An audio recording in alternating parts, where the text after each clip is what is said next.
자, 시작하겠습니다. 오늘 여러분들께 강의해 드릴 내용은 지난주에 이어서 락강의 정신분석의 이론적 여정에 있어서 초기와 중기에서 후기로 가는 주이상스의 위상입니다. 그것이 어떻게 변화해 가는지에 대해서 여러분들과 함께 이야기를 해보고자 하는데요. 지난주에는 세미나 10일즈음에서 어떻게 주이상스가 혹은 증상이 혹은 대상 A라는 개념이 부정성에 근거해서 이론화되었었는지를 설명을 해드렸었죠. 자, 오늘은 마침내 세미나 16에서 어떻게 자크 락강이 잉여주의상스로서의 대상 A를 실증성의 대상으로 간주하면서 이론적인 전회를 시도하고 있는지에 대해서 설명을 해드리겠습니다. 자, 다시 한번 강조드리지만 세미나 16에서의 주의상스는 부재에 토대하는 것이 아니라 현존에 토대하는 것입니다. 자, 여기서 락강은 이전까지는 금지의 대상이자 부재하는 것으로서의 그와 같은 주의상스를 다루었던 관점을 바꾸어서 오히려 실증적인 대상으로서의 잉여향유라는 관점을 새롭게 세공하여 나가고 있었고, 그리고 그로부터 시작되는 임상이론의 방향을 변화시켜 나가고 있었던 것이죠. 자, 여기서 잉여향유의 대상 A는 이제 다시 한번 강조드리지만 이전의 A와는 대상 A와는 다르게 더 이상 상실로부터 파생된 균열에 연결된 부정성의 대상이 아니라는 겁니다. 이게 아주 중요합니다. 잉여향유는 대상 A는 이제 텅 빈 대상이 아니라는 것이죠. 자, 그것은 무언가로 가득 차 있고 또한 무언가로 들끓고 있습니다. 무언가가 초과하는 것이죠. 잉여향유는 세미나 16에서의 잉여향유 개념은 주이상스의 실증성인 것이죠. 따라서 이제 대상 A는 더 이상 어머니 큰 사물의 기원을 갖는 그와 같은 절편이 아니라 담화, 상징계 자체가 만들어내는 실증적인 효과로서 간주될 수 있다는 것이죠. 자, 그것은 상징계 담화의 생산물이라는 것입니다. 무언가가 초과하여 생산되는 실증성의 대상이라는 것이죠.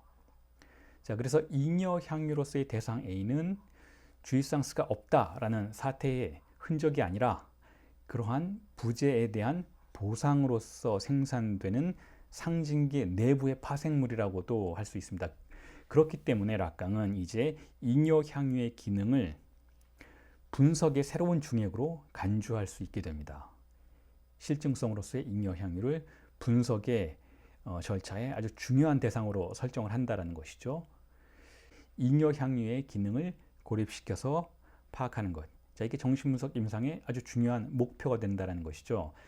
여기서 정신분석 임상 실천은 금지와 억압의 대상들이 공백의 형태로 침노하는 것에 주목하기보다는, 자, 그건 세미나 11회 즈음에서의 사태였던 것이고, 자, 이제 정신분석 임상 실천은 억압 없이 탐닉되는 무의식적 쾌락의 대상들에 주목하게 되는 그와 같은 변화를 보이고 있습니다. 자, 이제 더 이상 그것은 주이상스는 억압의 대상이 아니고, 자, 그럼에도 불구하고 알지 못하는 사이에 탐닉되는 대상이 있다라는 전제 속에서 파악되는 대상인 것이죠. 따라서 이제는 위반이 문제가 되지 않습니다. 자, 위반이라는 개념이 문제가 되지 않습니다. 세미나 16과 17에서는 위반이 문제가 아닙니다. 위반 없이, 자, 이게 중요하죠. 위반 없이, 위반하지 않고도 주이상스의 향유가 잉여적 차원에서 가능하다라는 것. 자, 이것이 중요합니다. 이게 아주 커다란 변화라고 할 수가 있는 것이죠.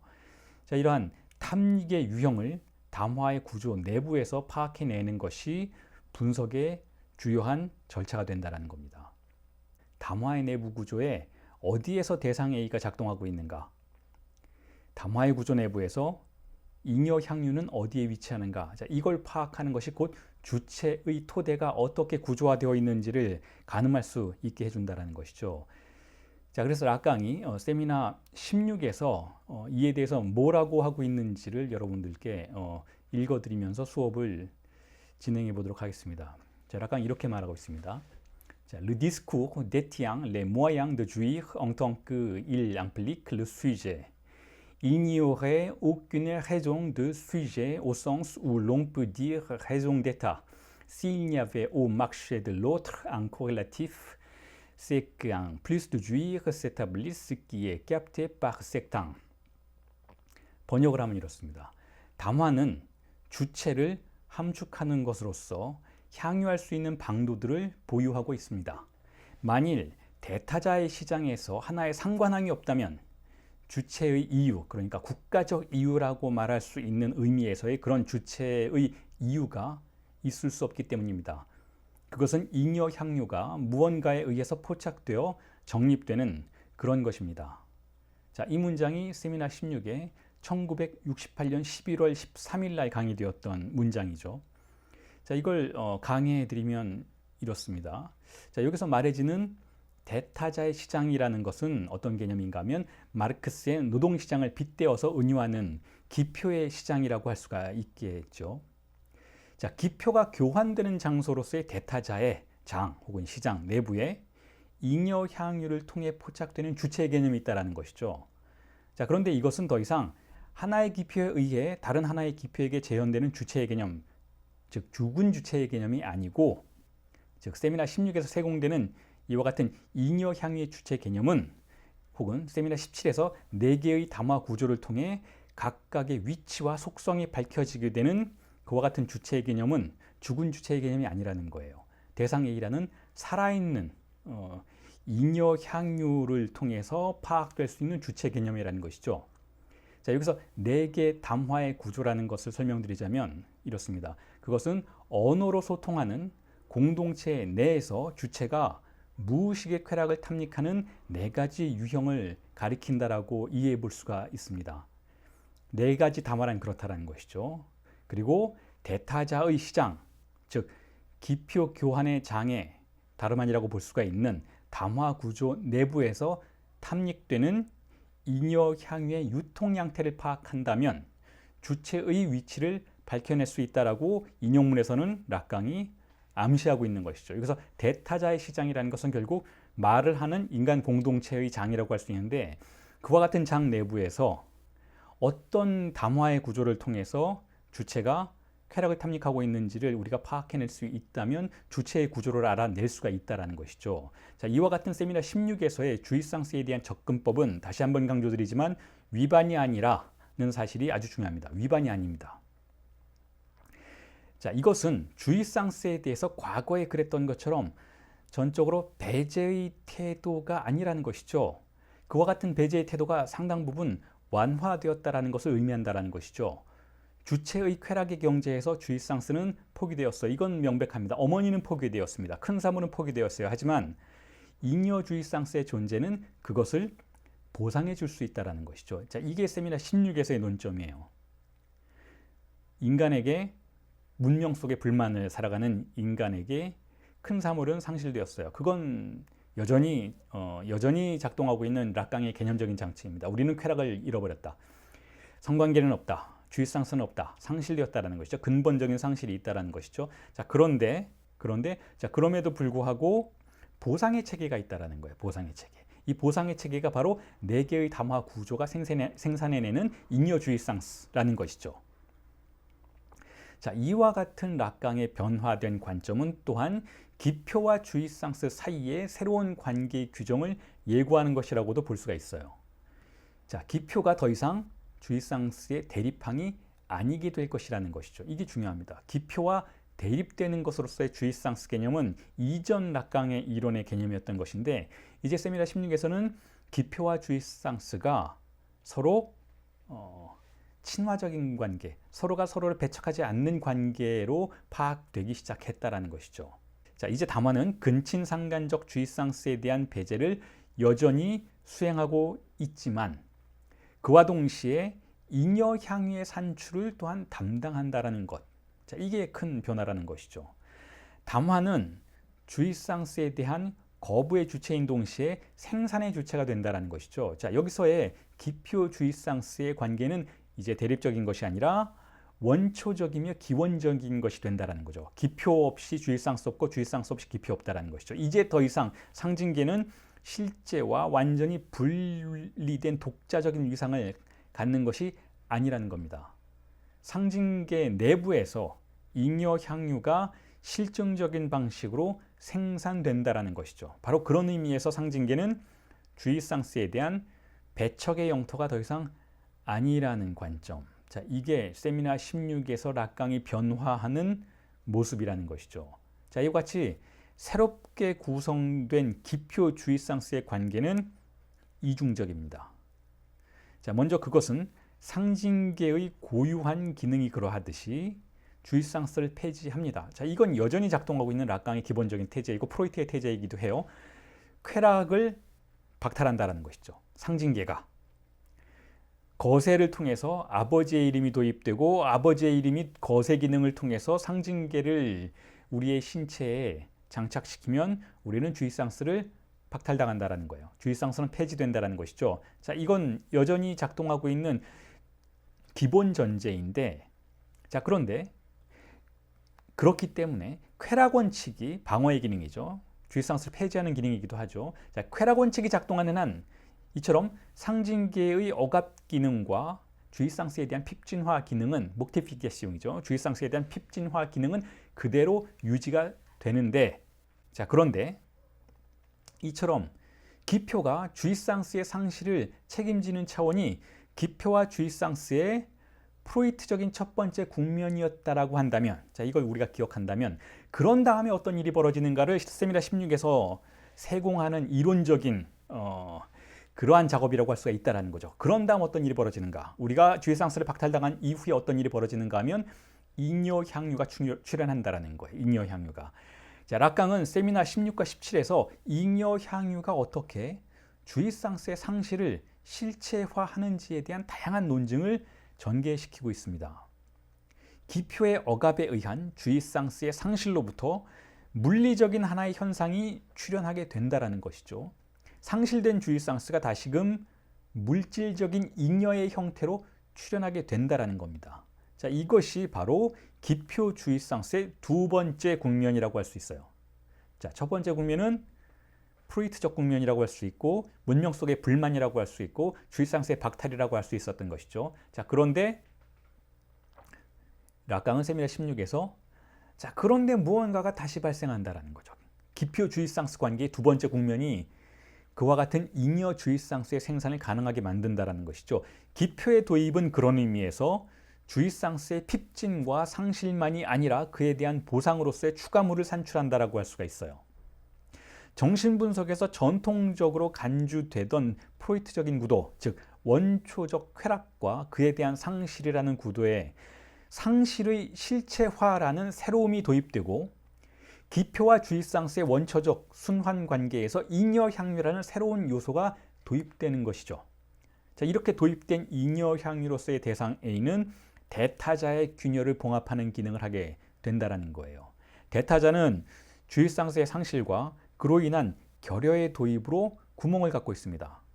자, 그런데 기표의 연쇄를 통해 작동하는 욕망의 전개는 바로 이러한 결여의 구멍을 중심으로 환유되게 되죠. 욕망은 그렇게 환유를 통해서 작동한다는 거예요. 물론 욕망에는 쾌락이 없어요. 환희만 있을 뿐이죠. 그러나 이러한 기표의 연쇄는 결코 만족의 결여를 보상해 주지 않는다라는 거예요. 욕망은 그렇지 않다라는 거죠. 욕망은 만족을 우리에게 가져다 주지 않는다라는 것이죠. 자, 그런데 이제 새롭게 파악되는 잉여향유의 대상 A가 바로 이러한 대타자의 구멍을 봉합하려 합니다. 봉합할 수 있다는 것이죠. 물론 이러한 결여의 메꿈이 완전할 수는 없어요. 보상으로 제시되는 잉여향유의 대상 A는 상실된 주입상스의 큰 사물은 결코 아니기 때문에 그래요. 그 둘은 서로 다른 것입니다. 질적으로나 양적으로나 둘은 결코 같지 않은 것이죠. 자, 그래서 상실과 보상의 부분 사이에는 어쨌든 간극이 작동하고 있어야 하고 그 간극이 열려있는 틈을 타고 기표의 연쇄가 작동하게 된다는 거죠. 그게 사유의 조건이라는 거예요. 자, 그런데 이에 대해서 락강은 잉여향유가 주입상스의 끝자락을 획득하게 해줄 뿐이다 라는 말로 보충 설명하고 있어요. 그러니까 완전한 봉합이, 완전한 구멍의 메꾸어짐이 일어나지는 않을 것이다 라는 것이죠. 자, 지금까지의 설명을 잠시 정리해드리면 이렇습니다. 대타자가 우리에게 찾아와서 우리의 쾌락을 박탈한다면, 주입상스가 박탈된다면 우리의 신체는 사막과 같이 되지만 이와 같은 사막의 구멍을 메꾸어 줄 수 있는 잉여향유가 존재한다라는 관점을 세미나 16에서 락강이 도입하고 있다라는 것이죠. 자, 그런데 그럼에도 불구하고 이 보상이, 잉여 향유를 통한 보상이 사막을 완전히 밀림으로 만들어주지는 않는다라는 거예요. 사막이 보존되어야 우리는 사유가 가능할 것이기 때문에, 그래서 상실된 주의상스와 보상된 잉여 향유 사이에는 질적, 양적 차이가 분명히 존재한다는 것이죠. 이에 대해서 락강은 뭐라고 표현을 하고 있는가 하면, 잉여 향유는 주의상스의 리셰트라는 표현을 써요. 리셰트. 리셰트는 즉 어떤 한 조각을 말하죠. 한 조각, 사탕 조각처럼 아주 작은 조각일 뿐이라는 거예요. 우리가 상실한 주의상스에 비한다면 잉여 향유는 그저 한 조각에 불과하다는 것이죠. 자, 그런 의미에서 우리는 잉여 향유로서의 대상 A가 쾌락의 가능한 탐닉에도 불구하고 주의상스의 결여를 전혀 보상해주지 않는다고도 말할 수 있어요. 보상은 보상이지만 언제나 완전하지 않은 보상이라는 것이죠. 만일 원초적 주의상스의 상실을 우리가 마이너스 1이라고 표기한다면, 우리가 하나를 상실했다라는 의미에서 마이너스 1이라고 표기할 수 있잖아요. 이에 대해서 우리는 플러스 1을 요구해요. 마이너스 1을, 하나를 상실했으니 온전한 하나를 돌려달라라고 우리는 요구할 수 있겠죠. 상실감 속에서. 자, 그런데 대상 A는, 잉여 향유로서의 A는 결코 플러스 1의 보상을 가져다 주지는 않는다라는 거예요. 상실에 대한 보상의 요구는 그렇기 때문에 결코 멈추지 않게 된다는 것이죠. 세미나 16에서 주요하게 락강이 설명하고자 하는 것은 바로 이와 같은 우리의 쾌락의 상실과 보상의 욕구와 실제로 보상된 것 사이의 간극들이라는 것이죠. 자, 그래서 이걸 조금 더 프로이트적으로 설명을 하자면, 어머니 큰 사물에 대한 근친상간적 성충동은 억압되어서 상실되었고, 우리는 무엇을 상실한지도 모른 채로 마이너스 1이 있다라는 감각만을 가지고 있는데, 그래서 플러스 1을 항상 요구하게 되는데, 자, 그럴 때 우리가 얻게 되는 것은 상징계 내부에서 생산되는 잉여 향유라는 것이고, 그것을 대상 A라고 세미나 16과 17에서는 락강이 부르기 시작했다라는 것인데, 그러나 그건 플러스 1이 아니라는 거예요. 그렇게 해서 계속해서 우리가 보상을 원하고 보상을 통해서 얻어지는 잉여 향유를 탐닉하면 할수록, 그럼에도 불구하고 완전한 만족은 더욱더 이루어지지 않고, 그렇게 해서 더욱더 상실감은 커지게 된다라는 것을 락강은 세미나 16에서 피보나치의 수열을 통해서 해명하고 있죠. 지금 여기서 여러분들에게 피보나치의 수열을 통해서 어떻게 그 상실감이 늘어나고, 그리고 대상 A는 점점 더 무리수에 가까운 것이 되는지에 대한 해명을 이 자리에서 증명해 드리지는 않겠지만, 자, 세미나 16에서는 아주 긴 언급을 통해서 락강은 그와 같이 인간 문명이 어떻게 점점 더 보상을 원하게 될수록 점점 더 커다란 상실감을 겪어야 하는지를 해명하고 있는 것이죠. 그러니까 기본적으로 락강은 우리가 상실한 쾌락이 있고, 그리고 상실한 쾌락에 대한 보상의 요구가 있고, 이 보상을 상징계 내에서 생산되고 있는 잉여 향유를 통해서 일정 부분 획득하게 된다라는 논점을 펼치고는 있지만, 그럼에도 불구하고 기본적으로 락강은 프로이트의 문명 속의 불만이라는 테이지에 동의하고 있다는 거예요. 우리는 여전히 더욱더 커다란 불만 속으로 빠져들게 될 것이다라는 것이죠. 잉여 향유를 통한 보상은 언제나 불충분하다라는 거예요.